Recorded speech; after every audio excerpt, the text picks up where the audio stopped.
தமிழ் தேசிய கட்சிகள் வந்து இந்த 17 சபைகளையும் கைப்பற்றி விருப்பமில்லா கல்யாணத்தை செய்யறதுக்கு ஒத்துக்கொண்டிருக்கணும். அப்ப இந்த விருப்பமில்லாத கல்யாணம் எப்ப டிவோர்ஸ்ல முடியும்னு தெரியாதான்.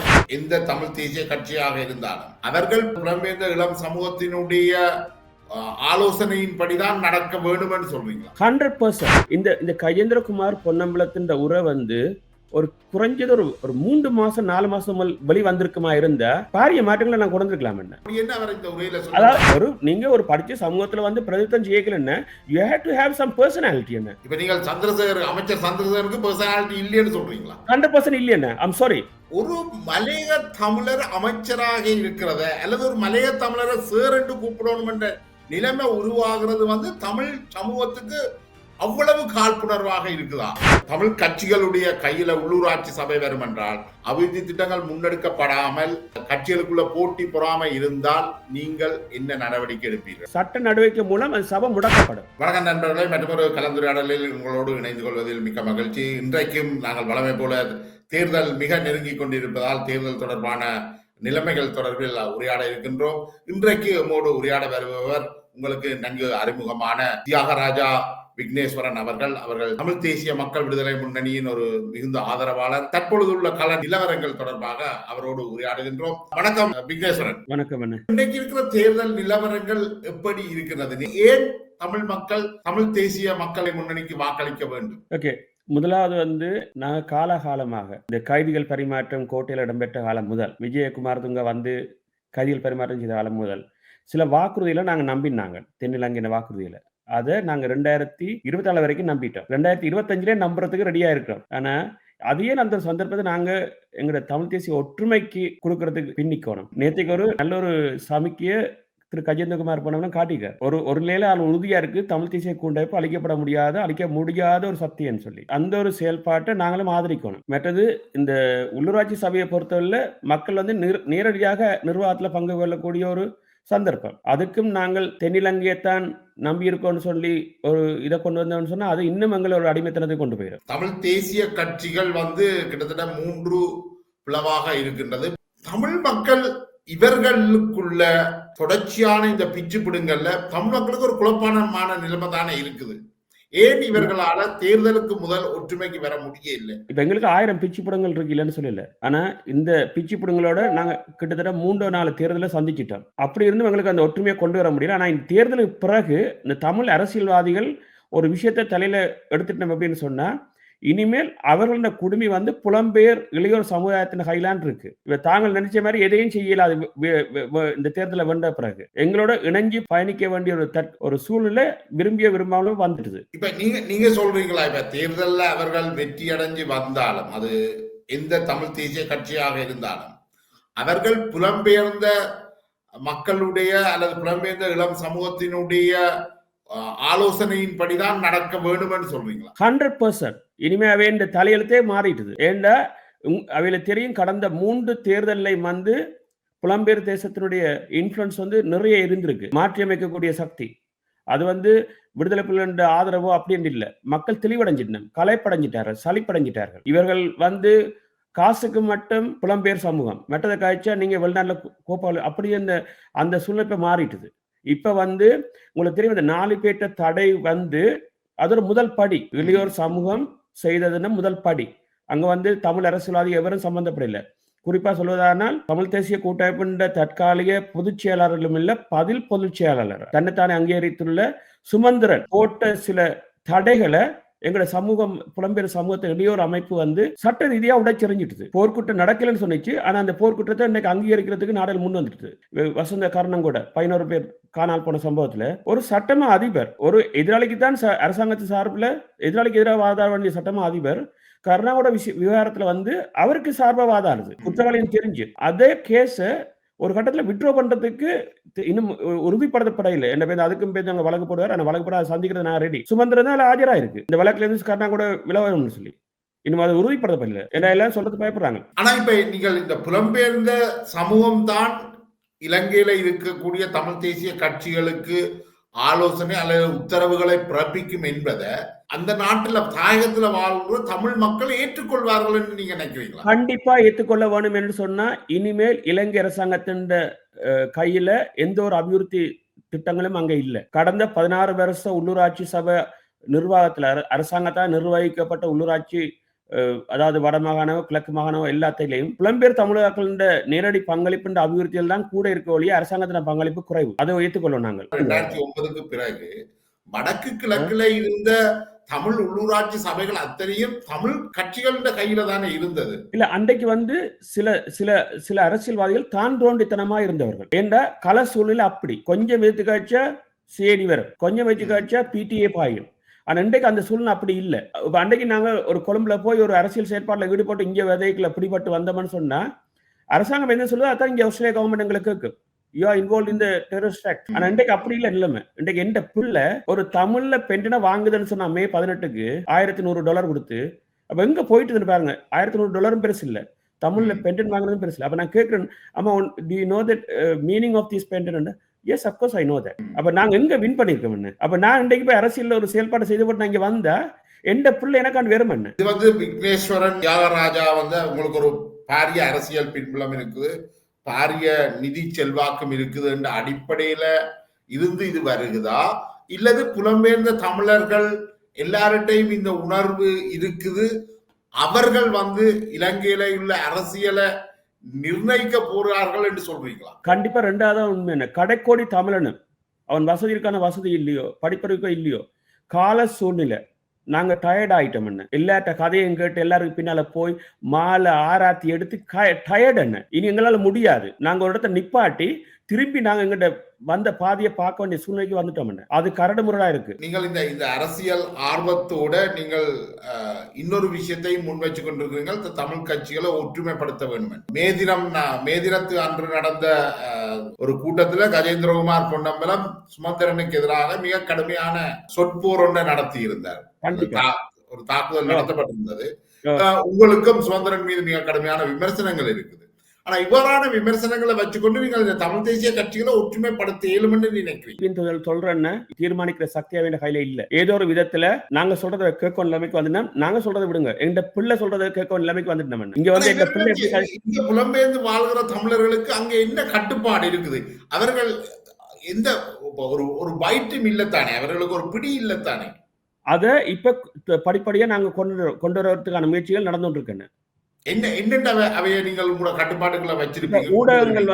ஊடகங்களை ஒரு வழிக்கு கொண்டாச்சு. மற்றது நீங்க ஆய்வரங்கங்களை நீங்க உன்னிப்பா அவதானிச்சீங்கன்னு சொன்னா பாரிய தாக்கங்களை செய்தன. எங்களோட நிராஜ் டேவிட் ஆய்வரங்கமோ இல்ல வேல்ஸ் அருள்ஸோட ஆய்வரங்கங்களோ சிவலிங்கம் மாவட்ட ஆய்வரங்கம் எல்லாம் நிறைய பாரிய மாற்றங்களை அங்க கொண்டு வருது. ஒரு பேப்பர் சொல்ல முடியாத விஷயங்களை இவங்களோட ஆய்வரங்கத்தின் அதுல போடுற கொமெண்ட்ஸை பார்த்தா மக்களோட விழிப்புணர்வுன்னு உண்மையில நாங்க எதிர்பார்த்தோட வேற விதமா இருக்குன்னு நீங்கள் நினைக்கிறீங்களா? அங்க ஒரு இந்த உள்ளூராட்சி சபை இதுவரைக்கும் நடந்த 2 தேர்தல்கள், ஜனாதிபதி தேர்தல், பொது தேர்தல், இதுல இருந்து உள்ளூராட்சி சபை தேர்தல் முடிவுகள் மாறுபட்டதாக இருக்கும் நீங்க நினைக்கிறீங்களா? கண்டிப்பா இந்த கடந்த 3 நாட்களுக்குள்ள பாரிய மாற்றத்தை கொண்டு வந்துட்டு ஒரு பாரிய மாற்றம் ஏற்படும்.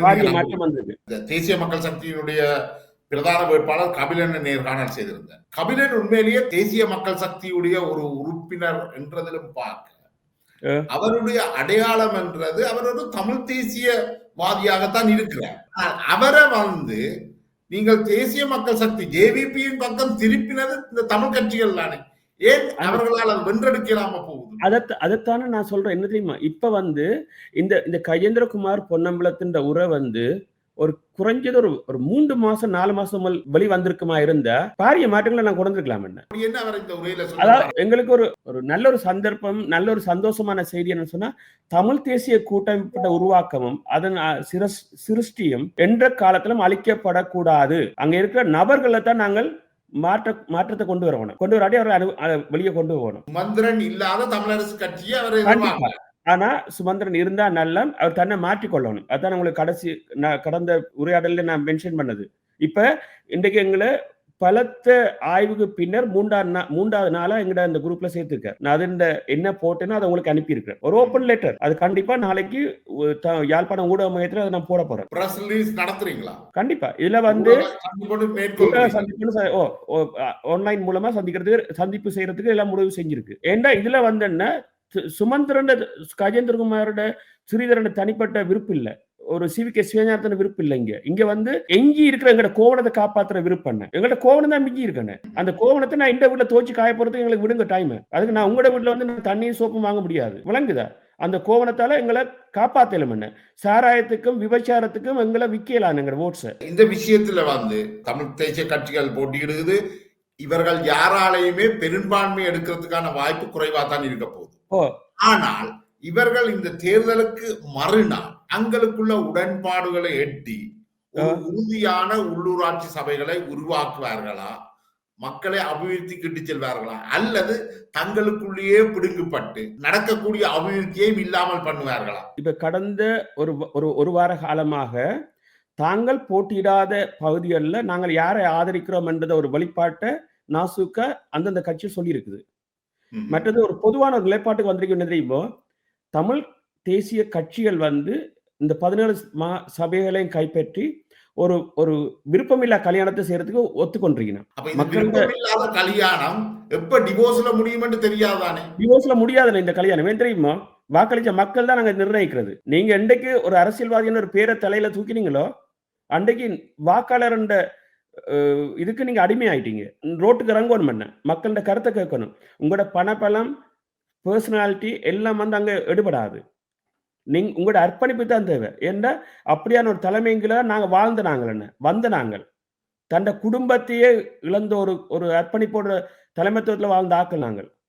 இப்ப நீங்க எல்லாம் நல்ல லக்ஸரி லைஃப் வாழ்றீங்க என்ன? ஒவ்வொருத்தருக்கும் 200-300 கோடி வருமானம் இருக்குன்னு. ஆனா எந்த மூத்த சகோதரன் தியாகராஜா மகேஸ்வரன் ஒரு அரசியல் செய்தவன் கொழும்புலயும் சரி யாழ்ப்பாணத்திலும் சரி எதுக்கும் விலை போயிலன்னு. ஆனா அவரும் மகேஸ்வரனும் ஐக்கிய தேசிய கட்சியில தானே போட்டிட்டார். ஒரு தமிழ் தேசிய கட்சியில நிக்கலையே. இல்ல போட்டியிட்டாலும் தன் தனித்துவத்தை விட இல்லைன்னு என்னென்ன செய்யணும் யாழ்ப்பாணத்துக்கோ எங்களோட குறிப்பா காரணர் பிரதேச சபை உருவாக்கினதோ அதெல்லாம் யாருமே நிச்சயம் பார்க்கலாது. காரணம் பிரதேச சபைன்றது என்ன 3000 மக்களோட கூடிய ஒரு உருவாக்கம் என்ன அந்த டைம்ல மினிமம் 10,000 பேர் இருக்கணும். கல்மன பிரதேச சபை தரம் எத்தனைக்கு எவ்வளவு பாடுபடுறாங்க, எத்தனை கோடு கட்சிடுறாங்க. நான் 2000 ஆண்டு காரண பிரதேச சபை உருவாக்கிட்டோம். அப்ப அது ஒரு தனித்துவம் என்ன, ஒரு தீர்மானிக்கும் சக்தியா ரணில உட்கார வச்சு கேள்வி கேட்கக்கூடிய சக்தியா இருந்தவன் மகேஸ்வரன் ஐக்கிய தேசிய கட்சியில. அது ரணில் வந்து பல இடங்கள்ல சொல்லி இருக்குது. இப்ப வந்து நீங்கள் தேசிய மக்கள் சக்தி வந்து முற்று முழுதாக யாழ்ப்பாணத்தில இருந்து விரட்டி அடிக்கலும் நீங்க நம்புறீங்க இந்த தேர்தல்? தேசிய மக்கள் சக்தி மட்டும் இல்லைன்னா எங்களுக்கு தென்னிலங்கை கட்சியில் வேண்டாம். ஒரு கசப்பான உண்மை, தென்னிலங்கை கட்சியில் வேண்டாம். இப்ப நீங்க கார் நகரை பின்புலமாக கொண்டீங்க. உங்களோட பூர்வீகம் வந்து கார் நகர்ல தான் ஆரம்பிச்சு. கார் நகர்ல தேசிய மக்கள் சக்தி முற்றாக வெளியேற்றப்பட நினைக்கிறீங்களா? No doubt. கண்டிப்பா எங்களுக்கு 1000 பிரச்சனைகள் இருக்கு. நிக்கிற வேட்பாளர்லாம் எங்களுக்கு சொந்தக்காரர், எங்களுக்கு தெரிஞ்சவர், படிச்சவங்க எல்லாம் நிக்கிறாங்க, இல்லைன்னு சொல்ல. ஆனா அன்பார்ச்சுனேட்லி இந்த விஷயத்துல நாங்க வேற ஒரு வழியும் இல்லைன்னு ஒரு தீர்மானம் இருக்க வேண்டிய சூழ்நிலைக்கு வந்தாச்சு. எங்களுக்கு தேவை தமிழ் கட்சிகள். ஆனா தமிழ் கட்சிகள் வந்த பிறகு எங்களுக்கு ஒரு ரைட்ஸ் இருக்குன்னு நாங்க எப்படி அவைய வழி நடத்தணும்னு சொல்லி அவ எங்களை கேட்கணும். என்னடா இப்ப எங்களோட திட்டங்களை நான் உங்களுக்கு திரும்ப சொல்றேன். ஒவ்வொரு மாகாண உள்ளூராட்சி சபையும் தேர்வு செய்யப்பட்ட உடனே 14 சபைகளையும் அந்தந்த நாடுகள் இருக்க ஒரு லோக்கல் கவுன்சிலோட மேர்ச் பண்றதுக்கான சில செயல்பாடுகளை நாங்கள் செய்யறோம். என்ன ஏண்டா இனிமேல் இலங்கை அரசாங்கம் நம்பி எந்த பிரயோசனமும் இல்லைன்னு. எங்களுக்கு தேவை கோயில் இல்லைன்னு. எங்களுக்கு கோயில் தேவையில்லை. எங்களுக்கு தேவை ஒரு ஃபேக்டரி. இன்றைக்கு 2009ஆம் ஆண்டுக்கு முதல் இருந்த ஒரு கிளீன் சமூகம், கற்பூர வாசனை போல இருந்த ஒரு சமூகம் இன்றைக்கு சாராய வாசையும் விபச்சாரமும் சமூக சீரழியும் வாசத்தை கொண்டு இருக்கு. ஒருத்தர் நம்ப முடியாத யாழ்ப்பாணம். நீங்க முதல் சொன்னீங்கள் ஒரு கேள்விக்கு பதில் அளிக்கின்ற பொழுது தமிழ் கட்சிகள் வந்து இவ்வளவு காலமும் செய்யலை என்றால் அங்கே ஒரு பயங்கரவாத நடைமுறை இருந்தது, பயங்கரவாத சட்டம் பயன்படுத்தப்பட்டது. இன்றைக்கு அதெல்லாம் இன்றைக்கு அதுல இருந்து ஒரு தளர்வு சொல்றீங்க. மாற்றம் இருக்கு, கருத்து சுதந்திரம் இருக்கு. அந்த மாற்றத்தை நீங்கள் தேசிய மக்கள் சக்தி அந்த மாற்றத்தை கொண்டிருக்குன்னு நம்புறீங்க? அது கொன்ற வேண்டிய சூழ்நிலை என்ன? ஏனென்றா பாரிய ஒரு எழுச்சியை மக்கள் கொடுத்தவங்க, அதுக்கு ஒரு விலையத்தான் இவ கொடுக்கணும். என்ன இன்றைக்கு தடை கற்கள் அகற்றப்படுது. நாங்க இன்றைக்கு இறுதியான ஒரு பதவி போட்ட சுமந்திரனுக்கு எப்படின்னு சொன்னா, திரு சுமந்திரனுக்கு இன்றைக்கு பிள்ளையான கைது செய்யப்பட்டிருக்கு. ஆனா பிள்ளையான் கைது செய்யப்பட்ட ஒரு நியூஸ் அல்ல, ஒரு சம்பவம், ஒரு சரித்திரம். அந்த கைதின் மூலம் எங்கள்ல பழி போடப்பட்ட பல சம்பவங்களோட உண்மை சம்பவத்தை நீங்க உங்களோட சட்ட இதுல கொண்டு வரணும் வெளியில. 14 பேர்ட்ட கொலை, எது ஆக்ஷன் ஃபார்ம், 11 பிள்ளைகள் காணாமல் போனது, பேட்டிங் நடந்த பிரச்சனைகள், யோசப் பர்ராஸ் சிங்கம், தராக்கி சிவராம், மாமனிதர் ரவிராஜ், இவளை பேட்ட கொலையில கொண்டாலே இன்றைக்கு சர்வதேச எங்கட தடைகள் வந்து தானா போயிரும், காணாமல் போயிரும். இதெல்லாம் பொய்யா சோடிக்கப்பட்ட ஒரு ஒரு சம்பவங்கள் தான் இந்த வெளிநாடுகள் எங்கள் மீது விதிக்கப்பட்டிருக்க தடைகள். இன்றைக்கு ஏன் பிரபாரணம் இல்லைன்னு சொல்லி அறிவிக்க முற்படினா அந்த ஒரு மாய தானே இன்றைக்கும் எங்களை தடையில வச்சிருக்கேன். நான் இப்போ மே 18ஆம் தேதி பிரபாரம் இல்லைன்னு சொல்லி அறிவிச்ச பிறகு என்னத்தை வச்சு நீங்க தடை செய்ய போறீங்க? என்னத்தை வச்சு தடை செய்ய போறீங்க? இன்னொரு ஒரு 2-3 மந்த்ல மேபி நெவர் நோ 1 மந்த்ல கனடா முதலாவது பிரதமர் தமிழ் பிரதமர் வர போறார் கரி ஆனந்த் சங்கரி. நாடு அங்கே இருந்துச்சா நீங்க எங்க செய்ய போறீங்க? இப்ப விளங்குதா ஏன் நான் புலம்பெயர் சமூகத்துல எங்கள்ட்ட ஆதரவு இருக்குன்னு சொல்லி. ஆனா காசுக்கு மட்டும்தான் புலம்பெயர் சமூகம் இல்லை. என்ன நாங்கள் அங்க இருக்கிற சூழல் வந்து இது ஒரு முக்கியமான பிரச்சனையா பாக்குது. அங்கே நடக்கிற இலங்கையில நடக்கக்கூடிய எங்களுடைய அரசியல் உரிமைகள் பெறப்படாமைக்கு அங்க உள்ள இந்த போத வயசு கலாச்சாரம் பல்வேறு பிரச்சனைக்கும் புலம்பெயர் சமூகம் காரணம் என்ற குற்றச்சாட்டும் அங்க பரவலா இருக்கின்றது. அரசியல்வாதிகள் வந்து சுயமாக இயங்க அனுமதிக்கப்படையில புலம்பெயர் சமூகம் தான் அதை கட்டுப்படுத்து. அதுக்கு என்ன சொல்றீங்க? தமிழ் விடுதலை இயக்கத்துல நான் ஜாயின் பண்ணல ஒரு ஆயுத முகத்துல நானும் போனேன். ஏன்னா 83 காலத்தில் பாதிக்கப்பட்ட பாதிப்புகள் என்னை அப்படி பாதிச்சது. ஆனா அங்க போன அப்புறம் தெரிஞ்சது என்ன, ஒரு வசனம் எங்களை சொன்னாங்க, ஆயுதம் வந்து இன்றைக்கு எங்களுக்கு கடைசி வரையும் கை கொடுக்காது. அரசியல்ல வந்து சிங்கள மக்கள் எங்களை அங்கீகரிக்கிற நிலைமைக்கு கொண்டு வரணும். அந்த நேரத்தில இருந்து நான் அரசியல் ரீதியான ஒரு பயணத்துல தமிழ் விடுதலை இயக்கத்தில் பயணிச்சினாங்க. அதுக்கு எங்களுக்கு கடைசியாக கிடைச்சது வந்து 11 நாள் இருட்டறையில இருந்த சிறை வாழ்க்கை. அதோட அந்த இயக்கம் அழிஞ்சிட்டு. ஏன் நான் சொல்ற வரேன்னு சொன்னா, அந்த ஒரு கலாச்சாரம் அன்றைக்கு இருந்ததை எல்லா இயக்கம் பின்பற்றி இருக்குமென்னு சொன்னா இந்த சிங்கள மக்கள் எங்களுக்கு போராட்டத்தை அங்கீகரிச்சிருப்பாங்க. ஆனா அதுக்கு இல்ல, அதை நாங்க எவ்வளவு கஷ்டப்பட்டு செய்தாலும் கொழும்புல இந்த அரசியல்வாதிகள் எங்களை மட்டம் தட்டிக்கொண்டு தான் இருந்தவங்க. ஆனா அதையும் நாங்க மீறி இன்றைக்கு எங்களோட போராட்டத்தை வேற பரிமாணத்துக்கு புலம்பெயர் சமூகத்து வழியில கொண்டாச்சு. இதை நாங்க தொடர்ந்து கட்டி காக்கிறதா இருந்தா சில செயல்பாடுகளை நாங்க பலாத்காரமாக நாங்க செய்ய வேண்டிய சூழ்நிலைக்கு வந்தாச்சு. அது அங்க இருக்கிற அரசியல்வாதிகள் எல்லாருக்கும் நல்லா தெரியுது. என்ன இப்ப இது சம்பந்தமாக நீங்கள் தமிழ் தேசிய தலைமைகளோட உரையாடி இருக்கலாம். குறைஞ்சபட்சம் நீங்கள் ஆதரிக்கின்ற கஜேந்திரகுமார் பொன்னம்பலத்தோட தன்னும் நீங்கள் இதுகளை பற்றி உரையாடி இருக்கிறீங்களா? ஒரு உரையாடல் ஒன்று முயற்சிக்கிறேன். அது இன்றைக்கு இல்ல, இன்றைக்கு நைட்டுக்குள்ள நடக்கும். அது அவரோட கார்னர் மருமகன் அது கண்டிப்பா நான் செய்வேன். கண்டிப்பா ஏன்னா செய்ய வேண்டிய சூழ்நிலை உருவாயிட்டுது. ஆனா இதுல வந்து என்ன பிரச்சனை சொன்னா, என்பிபில இருக்கிற ஆக்களும் வந்து என்ன எங்கட ஆக்கள் தான் இருக்கணும். ஆனா நாங்க அவிய எதிர்க்கல, அவ போட்டிருக்க வேஷத்தை தான் எதிர்க்கிறோம். எப்ப இந்த பிரச்சனை பூதாரமா வந்தா அந்த காணி சுயேற்பு திட்டம்ன்றது வந்து இந்த நேரத்துல வந்தது எங்களுக்கு ஒரு விழிப்புணர்வு. உண்மையா அந்த என்பிபிக்கு தான் நிறைய வாக்கள் போக இருந்தன. இந்த கட்சி வந்து குறைஞ்சது 10 சபையில கைப்பற்றக்கூடிய சூழ்நிலை இருந்தது. இப்ப இல்லைன்னு சொல்றீங்க? இப்ப இல்ல. மாய தோற்றத்துக்கு எந்த வாக்கெல்லாம் ரெடி இல்லைன்னு. வளமையாகவே அரசாங்கம் இவ்வாறான காணிகளை சுவீகரிக்கிறதுல என்ன பிரச்சனை இருக்கு? இப்ப இந்த சுவீகரிக்கப்பட்ட காணிகளை அவர்கள் என்ன செய்ய போகின்றார்கள் என்றதுதான் பிரச்சனையே ஒழிய. இலங்கைண்ட மீன்வளத்துறையை வந்து தென்னிலங்கை சமூகத்தின் கையில ஒப்படைக்கிறதுக்கு பாரிய வேலை திட்டம் நடந்துட்டு இருக்கு. அதுக்கு அவங்க கொண்டு வரது வந்து இந்தியாவினுடைய அபிவிருத்தி திட்டங்கள் பேர்வையில். அவங்களுக்கு என்றைக்கும் தெரியும் தமிழ் மக்கள் வந்து என்றைக்கும் தங்கண்ட நிரூபித்த நெருப்பா இருக்கிற கொள்கை வந்து வெளியில வர மாட்டாங்கன்னு சொல்லி. மற்றது இன்றைக்கு 3 பேரை என்பிபி அரசாங்கம் யாழ்ப்பாணத்தை எடுத்திருக்குது. இத தங்கண்ட சமூகத்து மூலம் அந்த உறுப்புரிமையை உருவாக்குறதான இந்த உண்மையான இந்த காணி சுவரிப்பு. இந்த காணி சுயேப்புல வந்து குடியேற போற மக்கள் வந்து தென்னிலங்கை மக்கள். அதான் உண்மையா, அதான் உண்மை. அங்க சுயரிக்கப்போட இந்த 5000 ஏக்கர் காணியில அரசாங்கம் வந்து சிங்கள மக்களை கொண்டு குடியேற்ற போகுதுன்னு சொல்றீங்களா? கண்டிப்பா. நீங்க காணியை ஆமிக்காரம் விடைக்கல, 2000 ஏக்கர் காணியை பலால விடைக்கல, அவ்வளவு குடும்பம் வந்து நேரம் தென்னிலங்கை போகாதுன்னு அங்கதான் குடியிருக்க போகுது. இன்றைக்கு இன்னொரு சம்பவத்தை நான் உங்களுக்கு சொல்றேன். இன்றைக்கு தென்னிலங்கையில ஒரு இதொண்டு போய்கொண்டிருக்கு. எப்படி தெரியுமா? தமிழ் பேப்பரை வாங்கி வாசிங்க. வார காணிகள் விற்கிற காணிகள் எல்லாத்தையும் நீங்க வாங்குங்க. உங்களுக்கு பூமி புத்திரான்ற ஒரு பேங்க் வந்து உங்களுக்கு குறைஞ்ச வட்டி வீதத்துல கடந்து தருது. இது யாருக்கும் தெரியுமோ? அதே மாதிரி எங்களோட புலம்பெயர் சமூகம் என்ன செய்யுதுன்னு சொன்னா, குறிப்பிட்ட சில சமூகங்கள் என்ன செய்யுதுன்னு சொன்னா, தங்களுக்கு இருக்கிற பர்சனல் கிளாஷ்ல வந்து அந்த காணியில அவையில விற்கிறதுன்னு ரெடியா இருக்கு. அப்படித்தான் இப்ப ஒரு முஸ்லிம் சமூகத்துக்கு வந்து 750 பரப்பு காணியை சுதுமேலையில வாங்கி கொடுத்தது ஒரு ஆள்.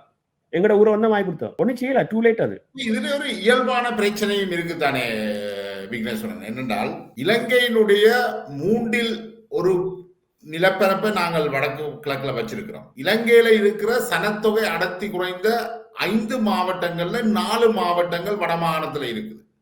கிளிநொச்சி, வன்னி, யாழ்ப்பாணம், முல்லைத்தீவு, மன்ன. யாழ்ப்பாணத்துல உள்ள தமிழர்கள் கூட வன்னி நிலப்பரப்புல போய் குடியேற தயாரா இல்லை. அதனாலதான் இப்ப அங்க ஆசிரியர்கள் இல்ல, அது அரச உத்தியோகத்தர்கள் இல்லாத நிலைமை இருக்குது. வடக்கு கிழக்குல இருக்கிற மருத்துவமனைகள்ல சிங்கள மருத்துவர்கள் தாதிகள் வந்து பணியாற்ற வேண்டிய ஒரு நிலைமை இருக்கு. வடக்கு கிழக்குல இருக்கிற தமிழர்கள் 3 ஒரு பகுதி தமிழர்கள் தென் பகுதிகளில் தான் போயிருக்கிறார்கள், காணி வாங்குகிறார்கள், குடியிருக்கிறார். இந்த பிரச்சனையை நாங்கள் என்னென்று தீர்க்க போறோம்? அப்ப அதைத்தான் நான் சொல்றேன். அது வந்து எங்களுடைய அரசியல்வாதி விட்ட தவறுகள் என்ன? இன்றைக்கு யுத்தம் முடிஞ்ச கையோட நான் கிட்டத்தட்ட $44 பில்லியன் எல்லா சர்வ சமூகம் கொடுத்த வடக்கு கிழக்க புனரமைங்கன்னு சொல்லி உங்களுடைய தென்னிலங்கைக்கு ஈக்குவலா கொண்டு வாங்கன்னு சொல்லி அதை அடிபட்டு எங்களோட அரசியல்வாதிகளை செய்யறது பின் பாரிய தோல்வியை தழுவிட்டோம் என்ன ஏன்னா தான் விலை போயிட்டோம் அதுக்கு அந்த கட்டமைப்புல அங்க உருவாக்கி இருந்தான்னா இன்றைக்கு சனம் அங்க போயிருக்க வேண்டிய அவசியம் இல்லை. இப்போ இன்றைக்கு பாருங்க, இரண்டமட குளத்தை எடுத்து பாருங்க, $7.5 மில்லியன் செலவுல எத்தனை அடி உயரத்தை கொண்டு வந்தது? ஏன் கொண்டு வந்தது? ஸ்ரீதரன் ஒரு கோரிக்கை, யாழ்ப்பாணம் தண்ணி கொடுக்கணும்னு சொன்னா குளத்தின் நீர் உயர்த்தணும், இந்த மட்டத்தை உயர்த்தியாச்சு. ஆனா இன்றைக்கும் என்ன சொல்லுது ஸ்ரீதரன் யார் என்ன இந்த இதை மறக்கிறதுக்கு? இயற்கையா கொடுத்த ஒரு இதை நீங்க மறக்கிறதுக்கு நீங்க யார்? அப்ப இனி இது ஒரு பாரிய பொறுப்பு இல்ல, நீங்கள் எடுக்கிறது ஒரு பாரிய பொறுப்பு. ஒன்னும் செய்யலான்னு வந்து புலம்பெயர் சமூகம் சொல்லி அவர்கள் ஸ்ரீதரனோ சுமந்திரனோ கஜேந்திரனோ வர கேட்பினோம். ஆனா எல்லாரும் கேட்கத்தான் பண்ணி சூழ்நிலை வந்துட்டு தானே கண்டிப்பா கேட்கணும். ஏன்டா இப்ப ஒரு அரசியல் தீர்வு விரைக்கலன்னு எங்கட இன்னொரு கோரிக்கை என்ன தெரியுமா? புலம்பெயர் சமூகத்துக்கும் அந்த வாக்குரிமை இருக்கணும்னு சொல்லி அதை கொடுக்கறதுக்கு அவர்கள் தயாராக இருக்கிறார்கள். அதை பாடத ப்ரொசஸ் அதான் அவங்க வந்து கண்டிப்பா செய்யத்தான் வேணும் என்ன. ஆனா இதுல வந்து நான் உங்கள்கிட்ட வீட்டுல வந்து உரிமை கேட்கல என்ன, நான் பிறந்த மண்ணில உரிமை கேட்கிறேன். நீங்க யாரு நான் தடுக்கிறதுக்கு? நீங்க யாரு? இன்னைக்கு லண்டன்ல வந்து இல்ல லண்டன்ல வந்து இந்தியன்ஸுக்கு இருக்குன்னு வாக்குரிமை இல்ல. வாக்குரிமையை பற்றி சொல்ல நான் இப்ப இந்த அபிவிருத்தி திட்டங்களுக்கு இப்ப நீங்க சொன்ன கிளிநொச்சி தண்ணியை கொண்டு வரது எல்லாத்தையும் தடுத்தது எங்கட தலைவர்கள் தானே. அதான் ஸ்ரீதரன் சொல்றேன். என்ன அதுக்கு சனத்துக்கு விழிப்புணர்வு காணாதுன்னு, அங்க இருக்கிற மக்களுக்கு விழிப்புணர்வு காண. ஏன்டா 1000 இன்றைக்கும் என்ன சொல்றாங்க, 1000 ரூபாயும் குவார்டரும் கொடுத்துட்டு போயிருக்கான்னு சொல்றாங்க எங்க வட்டக்கட்சிக்குல. நான் ஃபாலோ பண்றேன். அதை சொன்னது அந்த ஒரு விவசாயி சொல்றாரு என்ன, 1000 தாராங்க வாங்கி கொண்டு போறோம். அப்ப நாங்க முடிஞ்ச அளவுக்கு அதை விழிப்புணர்வா கொண்டாடுறோம். காசு கொடுத்து நினைக்கிறீங்க? அது கட்சியே சொல்றாரு இல்ல, என்ன தங்களுக்கு 1000 ரூபாய் வேணும், யார் கொடுக்கணும்னு சொல்ல இல்லாத அப்போ நீங்க சொல்லுங்க எல்லாத்தையும் வாங்கி போட்டு நீங்கள் யார் சரியான ஆட்களோ அவைக்கு வாட்களிங்க. அதைத்தானே நாங்க முடிஞ்ச அளவுக்கு ஒரு விழிப்புணர்வை கொண்டு வரோம் சீரியஸா. இன்றைக்கு பாருங்க, இவ்வளவு படிச்ச சமூகத்துல ஜட்டி ஒருத்தர் வந்து எங்களுக்கு அமைச்சரா இருக்குன்னு சொன்னா அது உண்மையா கேவலம். அந்த வகையில பாக்கல திரு டக்ளஸ் தேவானந்த் எங்களுக்கு பரவாயில்ல போல தெரியுது. நாங்கள் என்னன்னா இந்த சொல்லாடல்களை வச்சுக்கொண்டு நாங்கள் ஒரு முடிவுக்கு வரையிலாதானே. அப்படி இல்லைன்னு ஒரு தேர்ந்தெடுக்கப்பட்ட பிரதிநிதி எங்களுக்கு இருந்தாலும் பரவாயில்லைன்னு நான் அவரை பர்சனலா தாக்கலன்னு. நீங்க ஒரு படிச்ச சமூகத்துல வந்து பிரதிநிதித்துவம் செய்யலன்னு you have to have some personality. என்ன இப்ப நீங்கள் அமைச்சர் சந்திரசேகருக்கு பர்சனாலிட்டி இல்லைன்னு சொல்றீங்களா? 100% இல்லைன்னு. ஐம் சாரி, 100% இல்ல. ஒரு அலை சந்திரசேகரன் ஒரு மலைய தமிழர் என்றபடியால் அவருக்கு அந்த பர்சனாலிட்டி இல்ல. மலைய தமிழர் சொல்ல வரல, மலைய தமிழர் சொல்ல வரல. அப்ப இத நீங்க என்பிபி கட்சியின் ஒரு பாரிய முட்டாள்தனம். இந்த 3 எம்பி மேல கொடுத்த யாழ்ப்பாண டவுனுக்கு நீங்க கொடுக்கிற யாழ்ப்பாணத்துக்கு கொடுக்கிற கௌரவம் ஆயுது. ஏன் அந்த ஒரு சந்திரசேகர்ல நீங்க என்ன குறை காண்றீங்க? என்ன குறைன்னு சொன்னா அவர் வந்து ஒரு ஒரு ஒரு அதாவது என்ன சொல்றது, எங்கிட்ட ஒரு யாழ்ப்பாண தீபகற்பம்ன்றது 30 வருஷம் இருட்டு வாழ்க்கையில வாழ்ந்த ஒரு தீபகற்பம் வடக்கு கிழக்குல, குறிப்பா யாழ்ப்பாணம்ன்றது. அந்த தீபகற்பத்தோட அவர் எப்படி பயணிக்கொண்டது இன்னும் அவருக்கு விரையில இந்த ஒரு பேசிக் நாலேஜ் இன்னும் விரையில. என்ன ஆக்களை நெருக்கமாகத்தானே இருக்கிறார்கள். இது ஒரு யாழ்ப்பாணத்தினுடைய ஆதிக்க சிந்தனையிலிருந்து வருதா இந்த கருத்து? இல்ல அப்படின்னு இல்ல, ஒரு கிரிட்டிசைஸ் பண்ற ஒரு மனப்பாங்க காணப்படுது. என்ன இன்றைக்கு சுமந்திரனை கூட அவர் என்ன கிரிட்டிசைஸ் பண்றாரு தெரியுமா? ஆனா விக்னேஸ்வரன் நீதிபதி விக்னேஸ்வரன் பிள்ளைகளும் சிங்களாக்கள் தான் கலைக்கணும். அதாவது பர்சன் என்ன எங்களுக்கு என்ன தேவைன்னு பாருங்க. எங்கிட்ட பிரச்சனையை யாரை எப்படி ஹேண்டில் பண்ண சுமந்திரன் சொல்றார், அப்புவாமியோட நாங்கள் படுக்கலான்னு சொல்றார். அப்ப அது ஒரு மோசமான மொழி, சுமந்திரன் பாவித்த மோசமான மொழி. அதுக்கு அவர் பதில் அளிக்கிறார். உங்களுடைய குடும்ப உறுப்பினர்களும் அப்புவாமியோட கட்டித்தானே இருக்கணும். இதுல என்ன தவறு இருக்கு? ஆனா அப்படி குதர்க்கமா கேட்டா நாங்க எங்கண்ட பிரச்சனை பாக்குறதுக்கு டாக்டர் ஒரு பர்சனாலிட்டி கண்டிப்பா இருக்கணும். பாதிக்கப்பட்ட ஒரு இனம் என்ன எங்கட பிரச்சனைய நான் உங்களோட 100% உடன்படுறேன். நாங்க பாதிக்கப்பட்ட இனம் அதெல்லாம் சரி.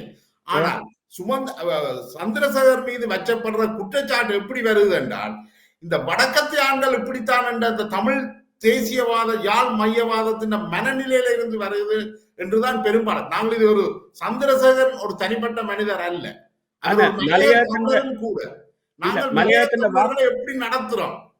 மலையாளத்தின் வாக்குரிமை பறிக்கப்பட்ட டைம்ல ஊராத்துறை எம்பி நவரத்னம் அவர்கள் தான் முதலாவதா தனிநபர் பிரேரணையை கொண்டது, மறந்துடக்கூடாதுன்னு. இல்ல அதெல்லாம் சரி. ஆனா நாங்கள் தொடர்ச்சியாக இந்த மலைய தமிழர்களை இன்னென்று யாழ் மாவட்டத்திலேயோ வட மாகாணத்துல நடத்தி இருக்கிறோம் என்ற வரலாறு ஒன்று இருக்கல்லோ. அந்த வரலாறுன்னு அது இனி நாங்க திரும்பி பார்க்க முடியாது. ஆனா அதுக்காக ஒரு 3 காரணங்கள் அதே மனநிலையில இருந்துதானே சந்திரசேகரனை விமர்சிக்கிறோம். அது இல்ல சந்திரசேகரனை நாங்க எப்படி சொல்லல, அவர் பாராளுமன்ற தேர்தல்ல போட்டிட்டு வந்திருந்தா இந்த பிரச்சனை வந்திருக்காதுன்னு. ஒரு நாமினேஷன் எம்பி மினிஸ்டர் வரையில இப்ப இன்றைக்கு மகேஸ்வரன் கடந்த காலங்களிலே எங்கட பல பாராளுமன்ற உறுப்பினர், தமிழ் பாராளுமன்ற உறுப்பினர்கள் அல்ல, சிங்கள பிரதேசங்கள்ல நிறைய பேர் தேசிய பட்டியல்ல அமைச்சர்களாக இருந்திருக்கிறார்கள். ஆனா அந்த கலாச்சாரம் நம்ம மண்ணுக்கு வேண்டாம் என்ன, எங்கட மண்ணுக்கு வேண்டாம் என்ன, மக்கள் தேர்வு செய்யணும் என்ன, அவற்றை குணாதிசயங்களை பார்க்கணும். நம்ம இன்னொன்று என்பிபி விட்ட தவறு தெரியுமோ, ஒரு கௌரவம் கொடுத்துக்கணும். 3 பேரை கொடுத்த யாழ்ப்பாண தீபகற்பத்துக்கு ஒரு ஆளுக்கு மிஷ் கொடுத்த அன்றைக்கு பாருங்க 48 வருஷத்துக்கு பிறகு யூஎன்பி வின் பண்ணிச்சு யாழ்ப்பாணத்தில் 48 வருஷத்துக்கு பிறகு அன்னகட்ட மிஷ் கொடுத்தாங்க. எனக்கு என்ன விளங்கல் என்றால், ஒரு மலைய தமிழர் அமைச்சராக இருக்கிறத அல்லது ஒரு மலைய தமிழரை சேர் என்று கூப்பிடணும் என்ற நிலைமை உருவாகிறது தமிழ் சமூகத்துக்கு அவ்வளவு காழ்ப்புணர்வாக இருக்குதா? தமிழ் சமூகத்துக்கு காழ்ப்புணர்வு இல்லைன்னு என்ன பொறுத்தல அங்கீகரிக்கப்படணும். அவற்ற அங்கீகாரம் என்றது திணிக்கப்பட்டிருக்கு, மறந்துடக்கூடாது. ஒரு தேர்ந்தெடுக்கப்பட்ட நாடாளுமன்ற பெரும்பாலும் தமிழ் மக்கள் மத்தியில அவருக்கு செல்வாக்கு இருக்கு. கிட்டத்தட்ட இந்த தமிழ் தேசிய மக்கள் சக்திக்கான இந்த வாக்கு வங்கிய யாழ்ப்பாணத்தில உருவாக்கினது அமைச்சர் சந்திரசேகரன் தான். அமைச்சர் ஓகே. இந்த தேர்தல் முடிவு நீங்கள் வட மாகாணத்துல உள்ளூராட்சி சபைகளை தேசிய மக்கள் சக்தி கைப்பற்றும் என்றால் அது சந்திரசேகரனுடைய உழைப்பு தான். 100% இல்ல, 100% இல்லைன்னு. அது விரக்தியான வாக்குகள் என்ன 100% இல்ல. மற்றது அனுராக் குமாரதிசநாயக்காவுக்கு நாடளைய ரீதியில ஒரு பெருவாரியான ஒரு செல்வாக்கு தான் அங்க தாக்கம் செலுத்தின. மற்றது விரக்தி, சுமந்திரன் இவியல்ல இருந்த விரக்தி, சங்கு கூட்டணி என்றதுல இருந்து விரக்தி என்ன. மற்றபடி சந்திரசேகரன் அங்க எந்த இதுவும் நடக்கல. அதுல நாங்க அதுல ஒத்துமை இல்லாத நான் ஒத்தும் போக முடியாது. என்ன பொறுத்த இல்ல, அவர் எங்கேயாவது இலங்கையின் எந்த ஒரு பகுதியிலாவது எலெக்ஷன்ல நின்று வின் பண்ணி ஒரு அமைச்சரா வந்திருந்தா கண்டிப்பா ஏற்றுக்கொண்டிருக்கலாம். நீங்க வேற எங்க போயிருங்க. ஆனா இது வெற்றி பெறலன்றதான் பிரச்சனை, அதான் பிரச்சனை. ஏன்னா நீங்க வெற்றி பெற்ற ஒரு வைத்தியர் இருக்கார் அந்த கட்சியில, 2 நாடாளுமன்றங்களுக்கு தன்னுடைய அமைச்சு பதவியை வச்சு என்ன எல்லாம் செய்யறாருன்றது ஒரு பிரச்சனை இல்லை. ஆனா அவர் ஒண்ணு செய்யறாருன்றது ஒரு பிரச்சனை. இந்த 5400 ஏக்கர் காணி சுவீகரிப்பு இவர் ஒரு பலம் வாய்ந்த அமைச்சர் என்ன செய்திருக்கணும்? ஒரு முட்டாள்தனமான நடவடிக்கை. இந்த நேரத்தில் அது வெளியுறவுமா காணியை சுவீகரிக்கிறது ஒரு பிரச்சனை இல்ல, அந்த சுவீகரிக்கப்பட்ட காணியை என்ன செய்ய போகிறார்கள் விளங்கப்படுது. சுவீகரிக்கப்பட்ட காணி எங்களுக்கு தாங்க இல்ல, அது உங்களுக்கு தரையில தமிழ் மக்களுக்கு தான் அது வழங்கப்படுதுன்றதானே அது சொல்லப்படுது. தமிழ் நீங்கள் உங்களோட வாதம் எப்ப சரி வருமென்றா, சுவீகரிக்கப்பட்ட காணிகள் சிங்கள மக்களுக்கோ அல்லது அரசாங்கம் ராணுவம் அமைக்கிறதுக்கோ பயன்படுத்தப்பட்டால் நீங்க சொல்றது சரி, 100% நான் ஒப்புக்கொள்வேன். அத இந்த நேரத்துல தெளிவுபடுத்தணும் என்ன, எங்களுக்கு சஸ்பிஷன் வேண்டாம் என்ன. வாழ்க்கை பூரா உங்களோட நிலவள திணைக்களத்துக்கு பின்னால ஓடுறது அங்கட வேலை. ஒரு திட்டத்தை கொண்டு வரீங்கன்னா அது கான்சிக்வென்ஸ் எங்களுக்கு சொல்லணும் என்ன, பெனிஃபிட் சொல்லணும். அந்த தெளிவை நீங்கள் கேட்கலாம். நாங்கள் மீண்டும் இந்த உள்ளூராட்சி விஷயத்துக்கே வேறு பண்ணாங்க. இந்த தேர்தல்ல மக்கள் வேற கட்சிகளுக்கு, அதாவது சங்கு கூட்டணிக்கோ அல்லது வீட்டுக்கோ போடாமல் சைக்கிள் கஜேந்திரகுமார் பொன்னம்பலத்துடைய அணிக்குத்தான் நீங்கள் இந்த வாக்கு போட சொல்லி கேட்கிறீங்க. இல்ல கஜேந்திரகுமார் அணி இல்ல, தமிழ் தேசிய கட்சிகளுக்கு போடுங்கன்னு தான் நான் கேட்கிறேன். ஆனா குறிப்பா கஜேந்திரகுமார் பொன்னம்பலத்து கட்சி போட சொன்னா ஒரு பொறுப்பு வாய்ந்த ஒரு தலைமைத்துவம் அங்க இருக்குன்னு, விலை போகாத பொறுப்பு வாய்ந்த தலைமைத்துவம், பாரம்பரிய அரசியல் தலைமைத்துவம் இருக்கு. அங்க விலை போகக்கூடிய சந்தர்ப்பம் இல்லை. ஏனென்றா வெல்தி அந்த ஒரு இது நட்பாசம் எங்கள்கிட்ட இருக்குன்னு. பின்னால ஓடுறதுல என்ன தெரியுமா, பஞ்சத்துக்கு பிரதேசிகளுக்கு அரசியல்வாதி தானே பின்னால ஓடுதல் என்ன. அவன் இப்ப சிங்களாக்களும் என்ன சொல்றாங்க, நாங்க நிதியை கொடுக்குறோம்ப்பா, அவன் திருப்பி அனுப்புறான், நாங்க என்ன செய்யறது? அந்த இடத்துல எங்க புலம்பெயர் சமூகத்தின் நாலேஜ் அங்க வேணும் என்ன. திட்டத்தை இப்ப நான் உங்களுக்கு அனுப்பினா தானே காரணம், நாங்க என்ன செய்யற உத்தேசித்திருக்கோம், அந்த திட்டத்தை நாங்க எல்லா இடத்தையும் கொண்டு வரோம் என்ன. என்ன திட்டம் இருக்கோ அதை கொண்டு வாங்க, அதை நாங்க ஆராய்ஞ்சு உங்களுக்கு தாரம், எங்கட சிந்தனையிலையும் தாரம், அதை இம்ப்ளிமெண்ட் பண்ணுங்க. கூடி குறைஞ்ச நாங்க இங்கே தாரம். வடக்கு கிழக்கினுடைய இந்த தேர்தலில் தமிழ் கட்சிகள் பெரும்பான்மையாக வாக்குகளை பெற்று ஆட்சி அமைத்தார். கடந்த 16 ஆண்டுகள் போல அபிவிருத்தியை புறந்தள்ளாமல் அந்த பிரதேசங்களை, அந்த கிராமங்களை முன்னேற்றத்துக்கு ஆன அந்த முழு முயற்சியையும் நீங்கள் எடுப்பீங்களா? கண்டிப்பா எடுப்போம். அதுக்கான எல்லா வேலைத்திலும் ஸ்டார்ட் ஆகியாச்சு. தமிழ் கட்சிகளுடைய கையில உள்ளூராட்சி சபை வரும் என்றால் உங்களை போன்ற புலம்பெயர்ந்தவர்களோட உதவியோட அங்க வந்து அபிவிருத்தி திட்டங்கள் முன்னெடுக்கப்படும்.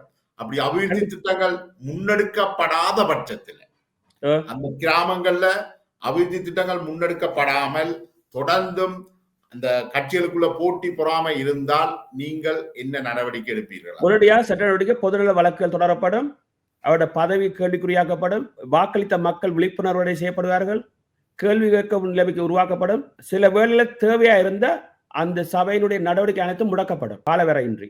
சட்ட ரீதியாக முடக்கிறதுக்கான இதற்கான பொருளாதார செலவுகள் எல்லாத்தையும் நான் பார்த்துக்கொள்றோம். எங்கே ஒரு இடத்துல நீங்க ட்ரெயின் பண்ண விழிக்கிட்ட லேர்ன் பண்ண கொடுத்தா தான் இனிமேல் லேர்ன் பண்ணுவாங்க. கண்டிப்பா செய்வோம். சட்ட நடவடிக்கை மூலம் அந்த சபை முடக்கப்படும். இப்ப வடக்கு கிழக்கு முழுக்க அது சரியான முறையில இயங்கணும் என்றது உங்களுடைய கனவாகவும் இருக்கலாம். அது தமிழ் மக்களுடைய கனவும் தான். அதை உங்களால முழுசா கட்டுப்படுத்த இல்லாது. காரணம் மட்டும் எடுப்போம். முடிஞ்ச ஒரு விழிப்புணர்வு செய்யறோம். இன்றைக்கு நீங்க ஒன்று சொல்றேன், உங்களுக்கு கோச்சு கொள்ளாங்க. இன்றைக்கு நான் தனிப்பட்ட ரீதியில் ஒரு விஷயத்தை செய்துருக்கேன். என்னோட வடமாகாணத்துல 5 DIGs, சூப்பரிண்டென்டென்ட் போலீஸ் SP எல்லாம் ஒரு லிங்க் ஒன்று நான் செய்து வச்சுக்கேன். அன்றைக்கு உங்களுக்கு தெரியுமா, அந்த ஒரு கூட்டத்துக்கு, தமிழ் தேசிய கூட்டமைப்பு கூட்டத்துக்கு அந்த வேட்பாளர் போகையிலன்னு சொல்லி சரத்துல பிடிச்சு இழுத்தவங்க ஒரு பொடியனை, மருதங்கனி போலீஸ். அது ஒரு அவமானம். அப்ப நாங்க ஒரு போட்டோ டக்குன்னு கிரியேட் பண்ணோம். யோசித்த ராஜபக்ச கைது செய்து ஏர் கண்டிஷன் வேனுக்குள்ள டீ கொடுக்குறீங்க, இவனை சரத்துல பிடிச்சு இழுக்கிறீங்க. இங்க குற்றம் வந்து களவும் கொலையும், அங்க குற்றம் வந்து தேர்தல் மீட்டிங்கு போயிலண்டு. ஆனா அவன்கிட்ட பக்கம் சட்ட நியாயம் இருக்குன்னு சொன்னா நீங்க தான் வேட்பாளர் இதை நிராகரிச்சிட்டீங்க. போன அவசியம் இல்லையே. அந்த ஒரு அடிப்படை அறிவு இல்லாம ஒரு காவல்துறை உத்தியோகத்தர் வந்து இப்படி அவமானப்படுத்தே இல்ல. நான் பார்த்தும் நிக்கல. நான் உடனே DIG ஜெயசிங்காக கால் பண்ணி சொன்னேன், போலீஸ் என்ன, what is meaning on the police? Why you are discriminating the people? என்னத்துக்கு நீங்க அவமானப்படுத்துறீங்க ஒரு தமிழ் மகனை விடுங்க, ஒரு குடிமகனை நீங்களே அவமானப்படுத்துறீங்க. டின் நம்பர் வந்திருக்கு, அது இந்த மீனிங் என்ன தெரியுமா? Every single person contributing for the tax. That mean you have to give the respect tax Bayer.